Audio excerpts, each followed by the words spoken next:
Jules Verne, un hivernage dans les glaces, chapitre 13, les deux rivaux. André Vasling s'était pris d'amitié pour les deux matelots norvégiens. Opic aussi faisait partie de leur bande, qui se tenait généralement à l'écart, désapprouvant hautement toute nouvelle mesure. Mais Louis Cornbutte, auquel son père avait remis le commandement du brick, redevenu maître à son bord, n'entendait pas raison sur ce chapitre-là. Et malgré les conseils de Marie qui l'engageaient à user de douceur, il fit savoir qu'il voulait être obéi en tout point. Néanmoins, les deux Norvégiens parvinrent, 2 jours après, à s'emparer d'une caisse de viande salée. Louis Cornbutte exigea qu'elle lui fût rendue sur le champ, mais Opic prit fait et cause pour eux, et André Vasling fit même entendre que les mesures touchant la nourriture ne pouvaient durer plus longtemps. Il n'y avait pas à prouver à ces malheureux que l'on agissait dans l'intérêt commun, car ils le savaient, et ils ne cherchaient qu'un prétexte pour se révolter. Penellan s'avança vers les deux Norvégiens qui tirèrent leur coutelas. Mais secondé par Misonne et Turquiette, il parvint à les leur arracher des mains, et il reprit la caisse de viande salée. André Vasling et Opic, voyant que l'affaire tournait contre eux, ne s'en mêlèrent aucunement. Néanmoins, Louis Cornbutte prit le second en particulier et lui dit « André Vasling, vous êtes un misérable.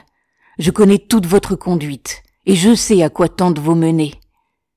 Mais comme le salut de tout l'équipage m'est confié, si quelqu'un de vous songe à conspirer sa perte, je le poignarde de ma main. » « Louis Cornbutte, répondit le second, il vous est loisible de faire de l'autorité, mais rappelez-vous que l'obéissance hiérarchique n'existe plus ici, et que seul le plus fort fait la loi. » La jeune fille n'avait jamais tremblé devant les dangers des mers polaires, mais elle eut peur de cette haine dont elle était la cause, et l'énergie de Louis Cornbutte put à peine la rassurer.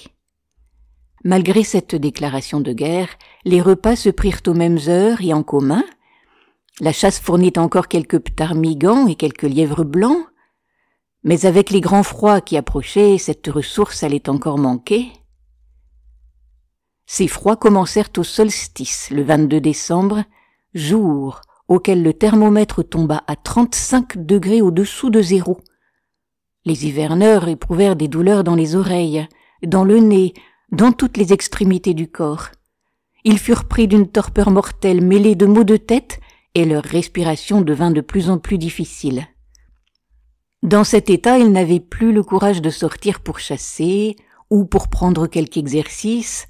Ils demeuraient accroupis autour du poêle qui ne leur donnait qu'une chaleur insuffisante, et dès qu'ils s'en éloignaient un peu, ils sentaient le sang se refroidir subitement. Jean Cornbutte vit sa santé gravement compromise, et il ne pouvait déjà plus quitter son logement. Des symptômes prochains de scorbut se manifestèrent en lui, et ses jambes se couvrirent de taches blanchâtres. La jeune fille se portait bien et s'occupait de soigner les malades avec l'empressement d'une sœur de charité. Aussi tous les braves marins la bénissaient-ils du fond du cœur. Le 1er janvier fut l'un des plus tristes jours de l'hivernage. Le vent était violent et le froid insupportable. On ne pouvait sortir sans s'exposer à être gelé. Les plus courageux devaient se borner à se promener sur le pont abrité par la tente. Jean Cornbutte, Gervik et Gradelin ne quittèrent pas leur lit. Les deux Norvégiens, Opic et André Vasling, dont la santé se soutenait, jetaient des regards farouches sur leurs compagnons qu'ils voyaient dépérir. Louis Cornbutte emmena Penellan sur le pont et lui demanda où en étaient les provisions de combustible. « Le charbon est épuisé depuis longtemps, répondit Penellan, et nous allons brûler nos derniers morceaux de bois. Si nous n'arrivons pas à combattre ce froid, dit Louis Cornbutte, nous sommes perdus. Il nous reste un moyen, répliqua Penellan, c'est de brûler ce que nous pourrons de notre brick, depuis les bastingages jusqu'à la flottaison, et même, au besoin, nous pouvons le démolir en entier et reconstruire un navire plus petit. C'est un moyen extrême, répondit Louis Cornbutte, et qu'il sera toujours temps d'employer quand nos hommes seront valides, car, dit-il à voix basse, nos forces diminuent, et celles de nos ennemis semblent augmenter. C'est même assez extraordinaire. C'est vrai, dit Penellan. Et sans la précaution que nous avons de veiller nuit et jour, je ne sais ce qui nous arriverait. Prenons nos haches, dit Louis Cornbutte, et faisons notre récolte de bois. Malgré le froid, tous deux montèrent sur les bastingages de l'avant, et ils abattirent tout le bois qui n'était pas d'une indispensable utilité pour le navire. Puis ils revinrent avec cette provision nouvelle, le poêle fut bourré de nouveau, et un homme resta de garde pour l'empêcher de s'éteindre. Cependant, Louis Cornbutte et ses amis furent bientôt sur les dents. Ils ne pouvaient confier aucun détail de la vie commune à leurs ennemis. Chargés de tous les soins domestiques, ils sentirent bientôt leurs forces s'épuiser. Le scorbut se déclara chez Jean Cornbutte qui souffrit d'intolérables douleurs. Gervic et Gradelin commencèrent à être pris également. Sans la provision de jus de citron dont ils étaient abondamment fournis, ces malheureux auraient promptement succombé à leurs souffrances.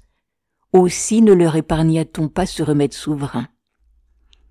Mais un jour, le 15 janvier, lorsque Louis Cornbutte descendit à la Cambuse pour renouveler ses provisions de citron, il demeura stupéfait en voyant que les barils où ils étaient renfermés avaient disparu. Il remonta près de Penellan et lui fit part de ce nouveau malheur. Un vol avait été commis et les auteurs étaient faciles à reconnaître. Louis Cornbutte comprit alors pourquoi la santé de ses ennemis se soutenait. Les siens n'étaient plus en force maintenant pour leur arracher ses provisions, d'où dépendaient sa vie et celle de ses compagnons, et il demeura plongé pour la première fois dans un morne désespoir. Pour connaître la suite de l'histoire, rendez-vous au chapitre 14. Vous pouvez retrouver Histoire et Poésie sur ma chaîne Entendre lire.